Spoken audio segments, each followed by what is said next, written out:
Just got back from SHOT Show. 4 days plus, range day, media day, world's largest gun show, plus other apparel like knives and backpacks, police gear. Fantastic show, great way to meet new people. If you have a business in firearm retail or anything like that, great place to go and get new distribution of stuff. Huge contributors to that of Daniel Defense. Benchmade was a larger show. I mean, it was a huge, great show.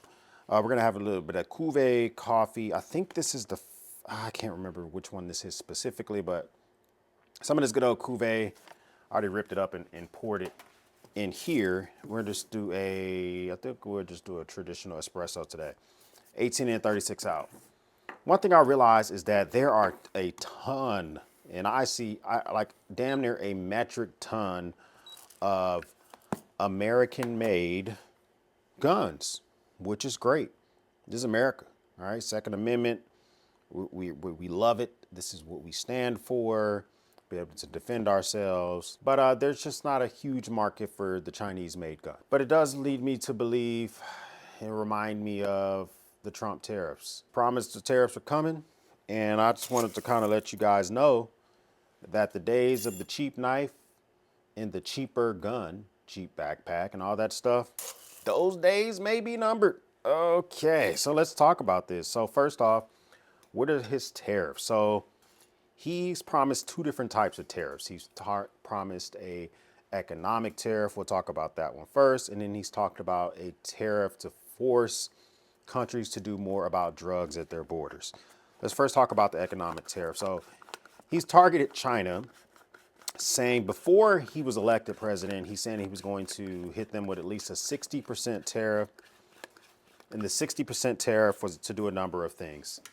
Chinese companies or companies that are American companies who decide to use manufacturing in China have an advantage over companies who organically do everything here in the States. So over in China, there's less regulation. You know, they pay people less, worse working conditions, longer working hours, cost of goods are lower. You know, so that's one thing that could be an advantage to you if you decide to use that. That's how one way China tries to entice you to come over there to manufacture their goods there. One moment. Another way that China has an advantage, or companies that use China for manufacturing has an advantage for versus folks here in the US, is the Chinese government heavily controls the value of their money, of the Chinese dollar or the yang or whatever the hell they call it. And they purposely do that to keep the value of the Chinese dollar lower than the US dollar. So that way it always costs less to do business there. That's the second way. The third way is that they invest in Chinese businesses. So if they can't entice American companies or European companies to manufacture there, they invest, they have a lot of state-owned businesses, or they'll just copy your shit. Or they'll get as close as they can, and then they'll import the good into the States. And then that's kind of how they have an economic advantage over US companies. Trump threatened a 60% tariff to even the playing field. If you want to control your dollar, if you want to invest in companies, you want to do all that stuff, we're going to hit you with a 60% tariff to make it more fair. You know, tariffs are paid by the importer. Normally the tariff is paid by the company that imports the good into America. So by that logic, they would probably pass the tariff down to the consumer. So if Trump were to put a 60% tariff on products that came from China, specifically knives, backpacks, stuff like that, we could assume that that 60% will be rolled into the product, because if I'm a bag company, why would I pay 60% more when I can just roll it into the cost of the bag? But we don't know because it hasn't happened yet. That was the first thing. But since he's been elected, he hasn't mentioned the 60%. He's only mentioned two. He mentioned the 25 and the 10%. And the 25 and the 10%, he said he wants to do mostly to Canada and Mexico, China as well. And he really wants to do it because he wants to force them to do more about fentanyl crossing over the border. And that's crossing over the border, and it's causing death and all that other stuff. But the purpose is that if we slap Canada Mexico with a 25 or a 10% tariff, whichever the one he decides to do, the hopes is that they would do more about fentanyl, stop the flow, et cetera, et cetera. So that still affects stuff. We don't get as many knives from Mexico. I don't think we get any. Are there Canadian knives? Do we care? The Canadians? No, I don't think that's a thing. But we do get stuff. We get tools from Mexico. Leatherman gets a lot of their Leatherman plier heads from Mexico. So a lot of tools that we use in our EDC come from Mexico, made in Mexico. So I think that gone are the days of the cheap EDC item if these tariffs are really slapped on, because these companies are not just going to take the tariff and say, well, there's a tariff. We're going to eat it and we're going to let our customer continue paying the same amount. That doesn't make a lot of sense. At least that's not what I would do if I were manufacturing some stuff and having it come in from one of these countries. So that could mean increased costs for some of your favorite goods that you get currently. So I'm not saying that it will happen, but I can think of some companies that this could affect, okay?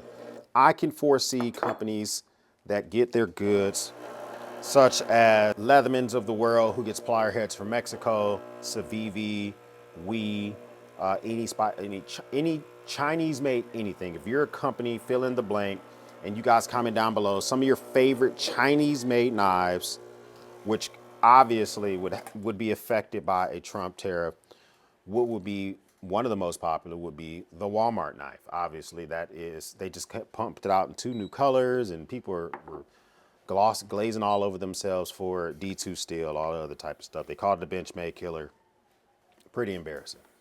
But my point is that this is something that you need to consider in.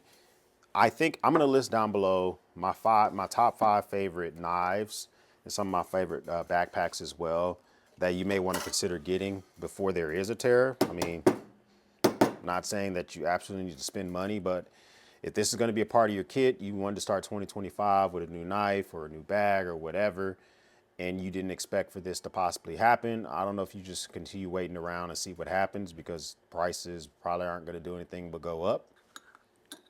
So you're the consumer.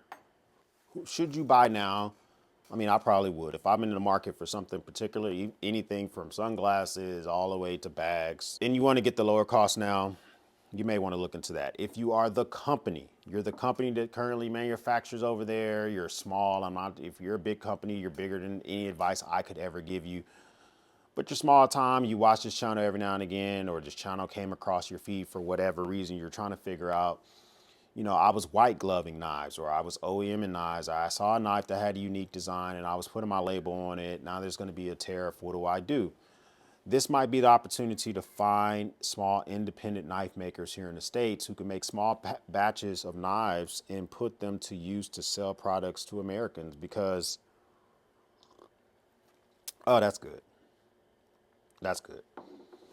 At the end of the day, if these tariffs go into place, which he has 100% radical control over tariffs of products that come into this country, then that's going to affect prices. Lo and behold, it's going to affect your cost to do business. You have to decide, do you eat that cost or do you pass that cost? If I was one of those companies in business and I just did not have the revenue or the gap, I would have to pass that cost, and that's going to affect the consumers. What companies won't be affected by this wholeheartedly, tremendously?